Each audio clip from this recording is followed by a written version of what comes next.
Welcome to the Home Loan Hub, your ultimate guide to mastering the world of home loans and property. I'm Zibuni Salimova, here to simplify the complexities of real estate and provide you with expert insights and the latest trends. Whether you're a first-home buyer, an experienced investor, or simply curious about the property market, this podcast is for you. Join me each week as we unlock the secrets to property success and help you make informed decisions. Let's dive into the world of property together. Hello and welcome, James Buchanan from Palmerston North, maybe. Well, no. from the Manawatu. Manawatu. I'm going to go with Manawatu today. Manawatu, Pahongana Valley, a beautiful little spot, northern Manawatu. Yes. James, welcome to my podcast. Lovely to have you as a guest. Thank you for having me. James and I go a very, very long way back. Should we dive into that first, and then we'll dive into what you do now and what you bring to our listeners today? James, how did we meet? Absolutely. So we met at a crazy little place called International Pacific University, IPU, New Zealand. Back in, I would say, 2000. I graduated 2007 and I worked there from 2008. Okay. So I started in 2023, and so I would have 2003. been, Yep, 2023. 2003. And you would have come in as an international student into the degree program. That's right. Were you my lecturer at any point? Not at that stage. They were still getting me to teach grammar, which they realised. And I was beyond that. Even I was beyond that, to be fair. I think I was teaching you grammar later. Yeah, well, everybody was. And then they realised they couldn't teach it. So that's how I got into business. Okay. But what did you do? A 3-year degree? Yes, I did my bachelor's degree there. Yep. And then you ended up working there. Yeah, correct. So I started my studies there in 2004, January 2004. Yep. Okay, so you were there really pretty much from the beginning. Same time as beginning. you. And I was only in my mid-20s as well. So I often got, people thought I was a student. Yeah. So it was you were quite much funny. younger then. I'm not sure about now. Much younger then. Yeah. I'm still young, but You are. I've got no hair. we deviate. So we met back in 2004. I was a student, you were a lecturer. Our paths didn't really cross much. Then I graduated, came in to pick up my parcel, ended up getting a job because your wife just quit. Oh, she does that. And the job was available. So I took her role, funny enough, and I worked there for a bit. But then what did you do during that time? Where did your career take you? This is what we're going to be interested in today. Well, the funny thing is when I came back to New Zealand after travelling for a while, I realised that when I was travelling, I was doing all these different odds and bods jobs everywhere I went. And I just thought, I really want to focus on building some kind of a career and doing the same thing so I can build on it. So I came back to Palmerston North, which is where I lived, where I was originally from. And I met with somebody from IPU New Zealand just to find out about where I could go to teach English as a second language to international students. And it just so happened they had a job. It became a job interview, a bit like yours, and they pretty much employed me straight away. So I'd been travelling for about 4 years, came back home, and then I was starting to work, pretty much straight away at IPU as a grammar teacher in English. So, it wasn't really my thing. Yeah, it wasn't your passion, right? No, not at all. What's your passion, James? Well, business. I quickly moved on from teaching grammar into teaching business studies. And so for 10 years, I taught the personal financial management paper, which I created myself because I saw a need amongst the students. They didn't know how to manage their own money. And so I went about helping them try to set goals and make good financial decisions and budgeting and how to create a net worth document so they can see from their decision making if their net worth is actually improving over time. So you can actually use that no matter how much money you've got. So in theory, if you did it every quarter, for example, you should see, if you're making good decisions, you should see your net worth improving over that period, which is just, your assets less your liabilities. I was about to ask you, do you want to expand for the listeners what is net worth? Sure. Yeah, like with the students, it could have been something just like a laptop. What are their general, because they didn't have much, or a bit of cash in the bank. So instead of spending, my goal to them was try and during the course of the paper, which was 12 weeks, I think. Okay, this is your net worth at the start of the paper. Now, we want to improve your net worth by 10% by the end of the paper. How can we do that? And often the only way they could do that was they get X amount of money sent from their families. So don't spend it. Don't spend it. Yeah, I was about to say that'll be the easiest way. Yeah, absolutely. And that was the most obvious thing for most of them to do. But you can apply that to everything, to anybody from any walk of life. And you taught them budgeting, which is very important because this is what we see, right, today, that not many people able to take control of their finances purely due to lack of budgeting skills that are not being taught.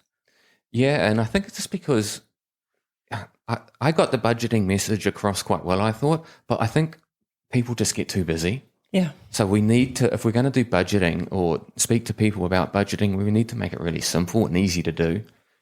How do we do that, James? Well, I've got templates that I use and I would share with somebody. So what I would do is I would just show people that I talk to what I would just give them an honest appraisal. This is what my budget looks like. This is what my net worth looks like. And do you want to be like me? Or maybe you don't want to be like me. Yeah, well, I'm just really honest. Look, I've made mistakes. You can learn a lot from other people's mistakes. You can save tens of thousands of dollars just by watching the people around you rather than years of your own life wasted because you make a big financial mistake. So I try to share those mistakes. And not many people do that. I think this is just amazing of you. And I know you're such a good guy. And I'm not just saying it because I've known you for so long, but I think because I've known you back in the day and I got to know you again now, you're still the same good old James. You just got a heart of gold. You've got a cool energy around you. And I think you genuinely want to share and help people. I do get a really big kick out of sharing, especially when I can see I'm connecting with somebody and they're actually taking it on board, because I think they really appreciate the real advice, the real suggestions, I should say, and they can see how they can apply it to their own situation. So, especially if the person is motivated and wants to learn and stuff like that, I'm really happy to share. I always have this phrase, I love helping people that want to be helped. I love helping people, but I struggle if they don't want to be helped. Yep. If they don't want to be there, you can't help them. Yeah. And I've met with a lot of people that say they want to be helped, and I'm really keen to help them, but then they don't. You do the initial thing, and I don't make anything from it. I'm just doing it to help them, and then. But you can see they lose interest really quickly because they actually have to do something. Yeah. Do you know what I mean? Yeah. So if you're willing to put a little bit of extra time into it every week, it doesn't take much, then you can see huge benefits. Okay, so you've got the budgeting templates that you're keen to share with people. What else have you been up to, over the last few years? Okay. What have you worked on? Okay, so other than the 20-odd years I spent in tertiary education, I gradually moved into teaching in education, investments and research and things like that, and personal financial management. At the same time, I was also very keen on the practical side of things. So over the last 15 years, I've been building our own family's investment portfolio. So I've had this really good balance of the theoretical in the classroom, but the practical element of actually creating my own fund for my family. And this fund is it's about creating opportunities for my family in the future. So I recognize kind of early that as you get older, you want to make sure that you're earning money, not just from your job, especially if you're out there and you don't really like your job very much. You want to be moving into the investment side of things sooner, probably, so that you can get more money from that side of your life rather than just having to work more hours or go to the boss and get a promotion and suck up and do whatever you have to do. That was because I wasn't really career orientated in that way. I was much more interested in the actual building up my own investments, which I manage, and it's pretty much a full time gig, and has been for say 7 or 8 years. There's been a few hiccups. I was about to say, how did you go during COVID? Okay, so this is where the honesty comes out. So I had a really good period leading up to COVID. And what tends to happen is You get overconfident. Things start going really well. You start making lots of money and you think, I can carry on doing this. I don't have to put the same amount of time in. I started traveling a lot, spending all my money on my property, as you do. And then I was my investment positions were not great ones going into COVID. They had a lot of debt. And so those positions didn't come back. Those investments didn't come back like a lot of the other investments came back. You know how there was that big crisis? Yeah. And everything fell, 40, 50% nearly. Most of it bounced back. No, mine didn't. Oh, no. So I was pretty lucky because I didn't always put all my money in 100% of my money into investments. I always kept 50% to myself. So I was able to ride out that 2 or 3 year period. Okay. But it wasn't fun, But obviously some massive learnings, massive takeaways from that one, right? That you can share with people. And you just don't know how you're going to react to something like that. If you are down so much money, that it takes emotional toll on you. It is. Because my next question was going to be, are you still married? Oh, absolutely. Well, I didn't tell Rebecca. No, I hope she's not listening to this. No, she'll be listening. We've got a partnership going on. She can see what I'm doing. And during that period, I was working full-time on the investment side. And she was working full-time and I'm investing the money. But you have to be open and honest with the key people in your life. Yeah. And if you, I was always very careful with what I was doing. And Rebecca always knew what I was doing. But when things go wrong, you just got to say, look, this is what's happened and this is how we can fix it. What we need to do. And we just need to hang tight and be cool for a little while. So it's been a tough few years. Absolutely. Things are looking a little bit better now. So, great to go through that. Because what happens is if you don't go through that, you keep making the same mistakes. Yeah. So as the portfolio was growing and growing and growing, I was going to make that mistake. I was going to make bad decisions.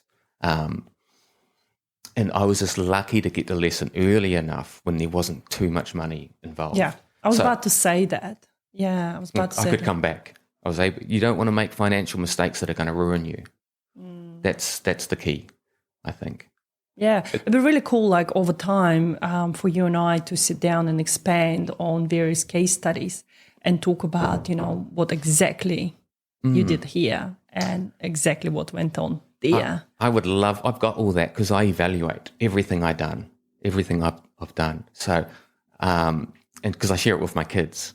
Because I'm trying to get them to make sure how important this is. Because if you start this at a nice early age, in your teens or whatever, you're just in such a much better position. I didn't start until my mid-20s. But this is one of the things I really want to do with people. I've kept all my financial capability resources. I evaluate all my investments. It's already there. As long as people understand it's not financial advice.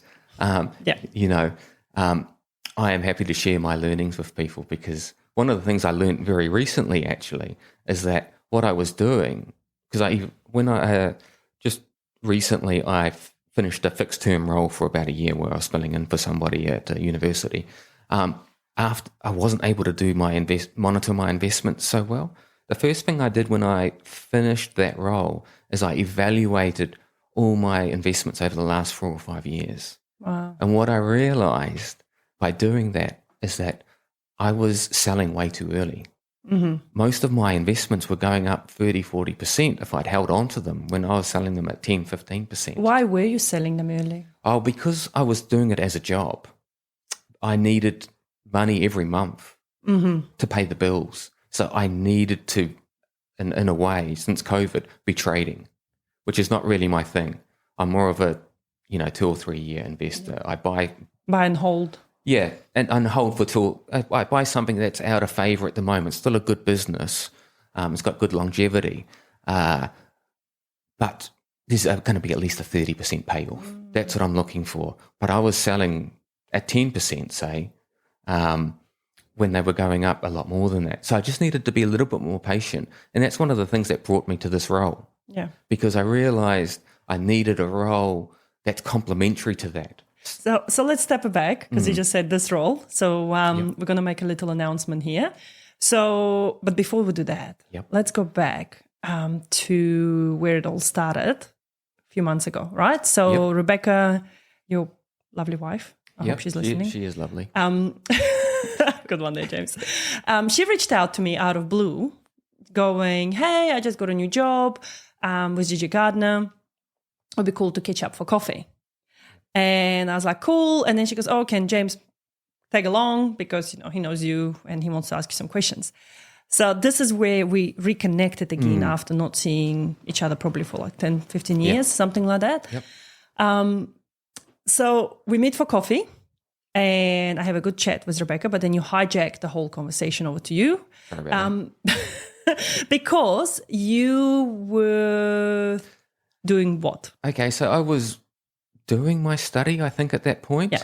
And some another entity that I'd been dealing with had, because my initial intention was investment advisor, because That makes sense. That was just what I was into. So Yeah. I wanted to, but then the people I was dealing with sort of said, "Well, why don't you do the mortgage advising?" And I was like, "Oh, that actually looks." I started looking at the study, and it looked really interesting. And I could still see there's a connection to the investment side. So I quite quickly changed to doing that study. So I cancelled the investment study, and I just did the property lending study, and then I found out Rebecca was coming down to see you, and I was like, it was probably in my best interest to come down and actually talk to a mortgage advisor and see how everything rolls, because otherwise, I'm sort of in the dark a little bit with what I'm supposed to be doing. And then I just realised that, and I think you did too, that this that there's an opportunity here. And I think I was very quick to jump on that opportunity because, Waikanae is an awesome place, firstly. And, we've got a good history. Yep. I just want... Two good humans. Oh, absolutely, yeah. You just want to have a good time. You want to, you want to work hard, but you also want to enjoy yourself. Yeah. So, and that's what I'm looking for. And I also want to help people, and I also want to use my experience to help, people. I think that's why you ended up being a lecturer back upon the time. I feel like I wanted to become a teacher as well. And I think as a mortgage advisor now, I can see that I do a lot of teaching through my thing. Like we're patient and we're happy to pass on that knowledge. And I think that's what makes a good mortgage advisor is when you are patient and ready to pass on, and no question is a dumb question. I've got, a policy of when clients go, I'm going to ask you this, but it's probably going to sound dumb. No, it's not going to sound dumb, because if you don't know, you don't know, and that's my job to teach you. Yep. So I think you've got the same sort of values to me, where we know if we know just a little bit more than the other person, if we can help that person to learn that's awesome. And everyone's winning. And we can do it in a supportive way. Not like we're not looking down at you going, "Oh, this is what you should do," because we're actually sharing our own mistakes as well. So my students always notice with me when we're talking about finance or money, they just said you're a different person to when you're talking about tourism, because I got roped into teaching some tourism papers. Yeah, I remember that. I remember you were doing tourism. My wife left, that's right. So I had to take over her job. So my students were really confused about who was this guy, because I was two different people. Yeah. So I took over her other role. Just to make it clear. Yes, that's so right. she was doing two roles. She was doing marketing and recruitment. Oh, she went back at a later time, as you do at IPU. Went back at a later time to teach tourism. And I was actually the manager. I was the assistant dean at the time, so I was her manager. Oh. So that was quite That's why she left, right? No. What happened? No, I think she enjoyed me being manager, because I just left her. Because she's doing... She knows what she's doing. She was doing a great job. Yeah. You don't need to do anything. No, Rebecca is awesome. Yeah, so that's the approach I bring, really. Okay. So we had a coffee. We quickly discovered that might be an opportunity for you to join me instead of some other firm far away from Palms North, and especially with your family living around Kapiti. And I was excited to have a guy join the team, because at the moment I have pretty much a female-run business. I've noticed. You're a bit outnumbered here. That's right. Which is cool, because I think, again, you bring that really cool perspective on things, but in a very gentle manner. Oh, that's very nice. Yeah, I don't think, yeah. I'm a bit soft, really, aren't I? Yeah, I didn't want to say that. No, You said right. it. I mean, I get told what to do at home. I get told what to do here. So, Great. It just works. it's pretty much normal. So the announcement is basically, James, you joined me now as a mortgage advisor, which is really cool. We're going to help heaps of people. I'm very excited about that. We're going to share your budgeting templates with them. We're going to work with people to help them get ahead. So this is really, really cool and exciting. But tell me about your own journey in terms of getting the financial advice growing up and in the last sort of 20 years, when you were buying your own first home and getting ahead. Like, how was that for you being on the other side? Okay. So I've been incredibly lucky in a way because I guess like a lot of the people that you've talked to on these podcasts, my parents did it really tough when they were young. And I could see that how tough it was for them because they were farmers and they would have their crops wiped out for a whole year. And they had all these bills coming in all the time and no income. So I could see the stress involved in doing that kind of thing and how close they went to going to the wall, and into their 50s, really. Wow.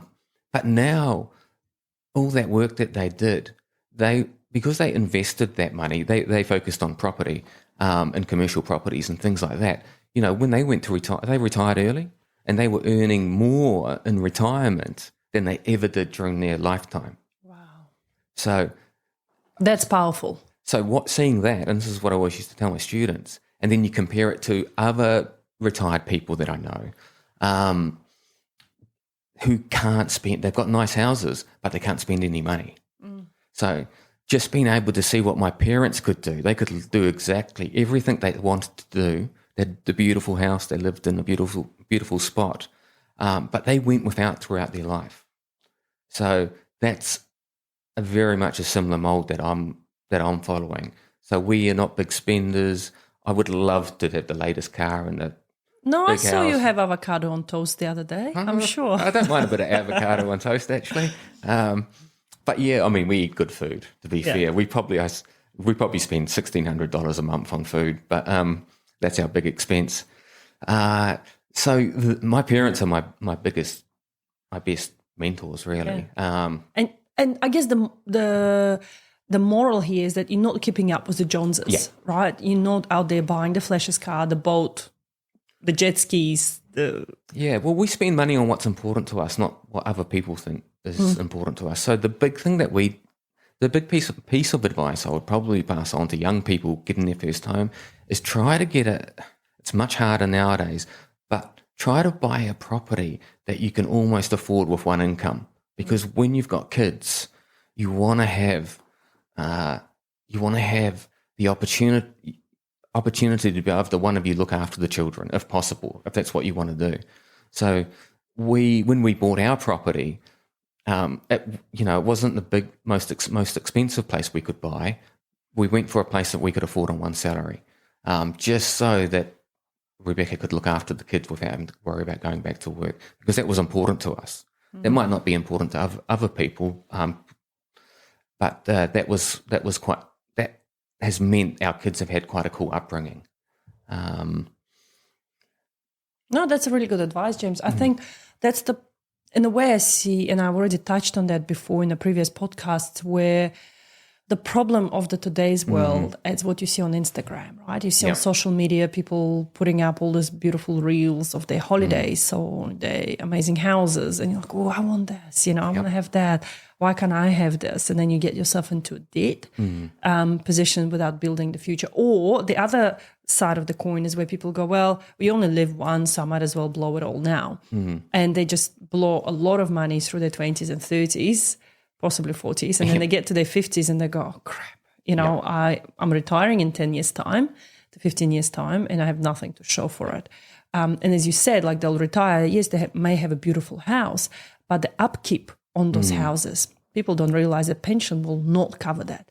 At the rate the insurance is increasing, the insurance cost, the rates, you'll be forking out $20,000 a year, $30,000 a year for the expenses just to get your house going. And you might receive the same amount for pension, but you still need to buy food and Yeah. maybe travel and, see your grandchildren and do other things. So we see a lot more people working past the retirement wage. Yeah, and I think another thing as well is if we can get people learning how to invest at a young age, it puts their funds more in their own hands as they get older. So when they do retire and they get these lump sums from KiwiSaver or whatever, they've got some idea of how to manage their own money. So it's something that you can do as you get older, as you build up your own funds, you can actually develop your investment know-how. That would be another thing that I would quite like to work with people to do. Yeah, and this is why I was excited to have you on board, because I feel like having a teacher in here, and then I think I've got the teacher soul in me, is together we can create these beautiful courses for people that they can undertake and and learn with us, and then we'll learn with them as well how we can improve those courses going forward. Yes, well, I've got 15 years worth of resources that I built myself, and I just, and I've kept it in pretty good, condition. Absolutely. I mean, I've been going through it recently. So it is it's all really practical. So, and there's something for everybody there. Yeah. You know what I mean? So, and this is incredible because obviously you were building it before AI was even out there. So you had to do a lot of work yourself, typing in. It's not just a matter of, hey, ChatGPT, give me blah, Well, the great thing is that it was something I really am interested in doing. So when I was teaching personal financial management, I'm already doing all the background reading and research. And when I was teaching the investment papers, it was just they were easy to teach because I'm spending hours every day doing that kind of thing anyway. So I was almost able to wing.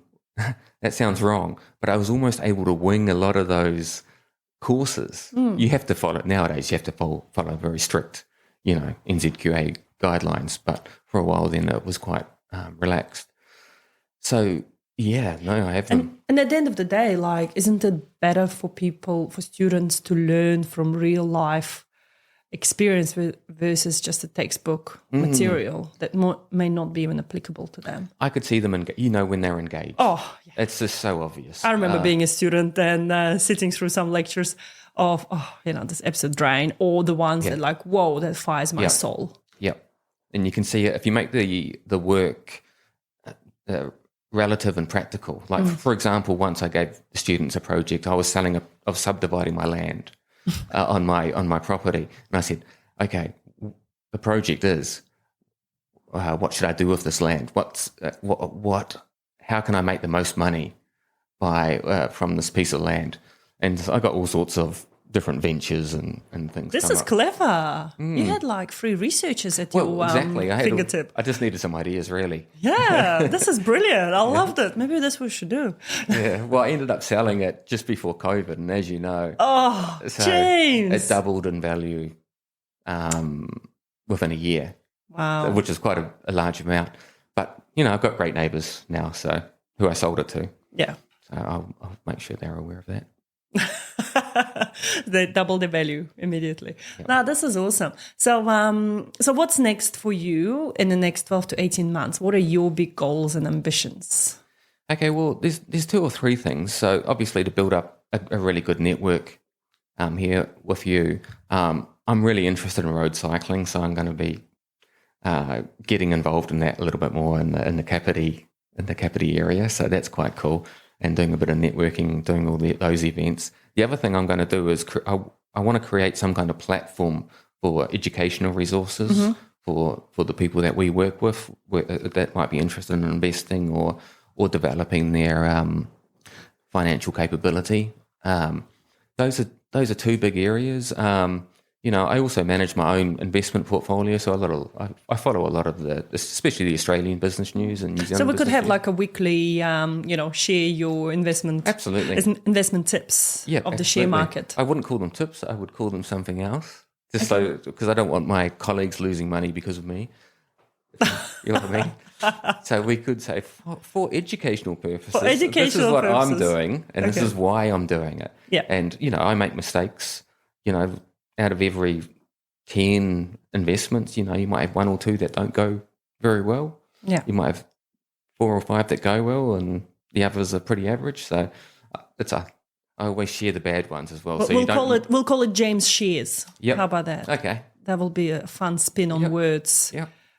I think I've already shared one with you, haven't I? So I'm watching that carefully to make sure it doesn't go down. Well, not a good look. I was No, the boss. the boss. It was a bit early on, really. Yeah, no, that's okay. I'll forgive you for one slip only. No, okay. Now, James, thank you so much. It was awesome to have you on board. So we touched on your background, we touched on your goals, we touched slightly on your hobbies. Do you want to tell us a little bit more about your family dynamics? Yep. I know we touched a little bit there, but do you want to tell us a little bit more? Okay, so I've got a lovely wife. We've just had our 20th wedding anniversary. Oh, so, wow. Yep, so Congratulations. we've survived 20 years, which has been quite exciting, I suppose you would say. We've been in the same house now for nearly 20 years. So I've got two awesome kids, Hannah Marie and Cole. They're both doing really well. They're interested in canoe polo. I did Hannah Marie's baby photos, right? You did. That's right. Yeah. Yes, I remember that. We're still living in that same. You still live in the same house? Yeah. Wow. Hopefully we haven't done much, to be fair, but we've done a little bit. So most of the things I do is about setting up my family. Yeah. So even when I'm thinking about investing, it's like I'm investing this money so that the kids are going to be able to go and do canoe polos. Events overseas or whatever. Cole does bagpipes, so he does bagpipe competitions, which is quite unique. That's really cool because I guess this is what I always ask my clients of what is your why? Yeah. What is your why? And sounds like you have your solid why you do what you do. Okay, so my why is definitely, with the investing, I love investing, so it's really easy to do it.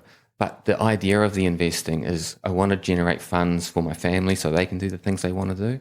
And my dream is to, because I love road cycling, I want to be able to travel to different places in the world and do really cool road cycling events. Like, for example, there's a race called Race to the Sun in Hawaii. It goes up this big volcano. Wow. That's my idea of. I hope you have life insurance. Yeah. Do we need to review that, James? I do have life insurance, actually. When we were in Japan recently, I rented a bike over there and I rode up in the snow up Mount Fuji, which is pretty cool. So I just like doing things like that. You should look up some cycling in my country. Yep. That would be a cool trip. Yep. To go to Tajikistan. Okay. Ride some mountains there because, we've probably got some pretty big ones. Yeah, we've got amazing mountains. I think like one of the tallest. Yeah. That area. It's kind of weird that I like doing stuff like that, but it's just what. But I guess this is sort of ties in with your investing because it's all about risk taking. If you think about it in a psychological way. Well, I'm into road cycling. I do road cycling, not mountain biking, and people think you're a little bit nuts. But there's something about being out there on the road. With people honking at you. And Get off the road. You've just got Lycra on, and I'm probably a little bit heavy for my Lycra at the moment because, just getting back into the cycling again, so it doesn't look great. Road cycling. Pardon? Road cycling. Yeah, road cycling. Although I go on gravel and stuff like that. So, but it's a great community. Yeah. Because you ride in with other people and you get to talk to them. And can you talk while you're cycling? Absolutely. No. Yep. Wow. You just nod your head. I don't always understand what they're saying. You just go, yeah. Oh, just nothing different to your marriage, really. The funny thing is when people take their helmets and cycle gear off, you can't recognize them. It's really weird when you see somebody in person that's a cyclist. Yeah. Because it just takes a while to, to recognize where you know them from. Yeah, exactly. So. Yeah. Oh, this is exciting. Okay. So some big goals here, James. Absolutely. So, and they're pretty simple goals: family, investing, cycling. Fun. And I include mortgage advice within the investing segment. So, what I'm trying to do basically, and I'll try and suggest other people do, is try and do as much as you can every day, the things that you love doing. Because one of the things I learned is that when I went back to work in a normal organisation, this is not so much fun getting out of bed and going to a big bureaucracy type place. Whereas at the moment, this is fun. You get out of bed and you're ready to go, and you're looking forward to the next day. You never know what the day brings. Like, as you can see, we're dealing with all sorts, right? We're dealing with first-home buyers. We're dealing with a person buying their 15th property. or we're dealing with trust in companies, we're dealing with separations, we're dealing with, unfortunately, death sometimes as well. So there's a lot of different stuff we deal with. And I think sometimes people don't realize how much we deal with and how much we take on, and the complexities of the financial advice these days, and how much we try to simplify it for them. Really. I guess we have to be very adaptive of people's situations, don't we, and empathetic, and I think that's what I can bring as well. No, totally. James, I'm absolutely delighted to have you as part of the team, and can't wait to see what we can achieve together. And let's start our James Shares episodes. Cool. All right, better start getting in that research over the weekend. Start getting ready. I'm really looking forward to it as well, Zebaniso. I think it's going to be awesome. So, and you've got a great team of people here. It's going to be a lot of fun. Yes, I definitely have no dickhead policy. Did I just say that? Beep. This is a great policy to have because there's nothing worse than one of them. And, it's can take the fun out of it a little. Yeah, my vibe, my tribe. I'm building a family vibe here where we might have some sibling rivalry, but at the same time, we all know that we love each other. There will be some banter, but everyone is there to support each other at the end of the day. Well, you've got to be able to argue a little bit, but not be sensitive about it. I think that's, I think that's really important. So let's do that. And I mean, I'll just do whatever I'm told. Yeah, I've noticed that. The rest of you can argue, and then whatever you decide, then I'll do that. Well, the thing is, nobody really argues with me. So no, that doesn't scare you. I think they just know I know it. I know it better. It's like I'm the mum. I feel like I'm the mum in my team as well. We're the little ducklings. Yeah. And then I see all the team members, they're arguing about something. And then I go in, I'm like, no, it's actually, this is what it is. And they go, oh yeah, okay, she knows. So it's kind of cool to watch, because for me, to see where I've come from, 20 years ago being at IPU, and then never, ever in my life back then did I imagine that I will end up here today. And even with you joining my team, it's so bizarre how 20 years later It is funny how things just fall into place. Because I've been looking for something like this for a very long time. You know what I mean? And it just feels right. So. Yeah, it's like fate just brings people together and has its own ideas for people. Absolutely. This is really cool. Now, James, thank you so much for coming today. And let's get it started. Awesome. Sounds cool. Thank you. Bye. See ya. Thank you for tuning into the Home Loan Hub. I hope you found today's episode insightful and full of valuable tips to help you on the property journey. Don't forget to subscribe to stay updated on all things real estate and the property ladder. If you enjoyed the show, leave a review and share it with others who might benefit as well. Keep an eye out for the next episode, where we'll continue to reveal strategies for property success. Until then, keep making savvy decisions and unlocking your property potential.